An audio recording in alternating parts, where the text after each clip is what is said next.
C'est lui qui avait la cote. Anaya Adel, un pur sang égyptien que l'on peut s'offrir éventuellement. Ouais, c'est un cheval qui a une valeur entre 30 et 50 000 euros. Alors on est déjà dans des beaux prix. Voilà, là c'est des chevaux qui sont vendus essentiellement à l'exportation, donc sur les Émirats Arabes Unis, la Chine et les États-Unis. Plus abordable en quelque sorte, cet étalon blanc élevé lui aussi dans la région, on peut repartir avec contre 15 000 euros environ. Vous allez en vendre là des chevaux aujourd'hui? Pas spécialement, on est déjà emmené pour me les montrer, et puis montrer les talons, et puis si celui-là est vendu, il est vendu, quoi. C'est pas plus mal, mais voilà. À 15 000 euros, vous me le vendez alors? Oui, voilà. Non, peut-être un peu moins. Marie est étudiante et comme beaucoup de cavaliers, elle recherche un cheval peu coûteux. C'est possible, mais il faut être patient.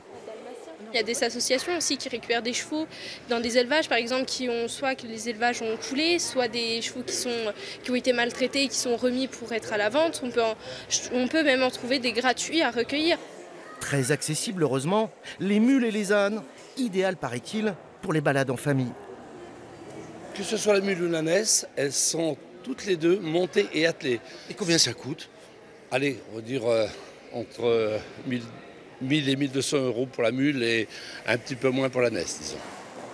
Mais la qualité et la cherté du cheval font-elles toujours la différence dans les concours, par exemple? Pour ce coach, le débat ne se situe pas vraiment là. Mais après, il y a des petites imperfections. Celui qui a moins de moyens peut moins bien réussir. Moi, je pense que, bien sûr, oui, c'est exponentiel. Par contre, celui qui a moins de moyens et qui met les ambitions en fonction de ses moyens peut se faire autant plaisir. En France, le prix des chevaux reste variable.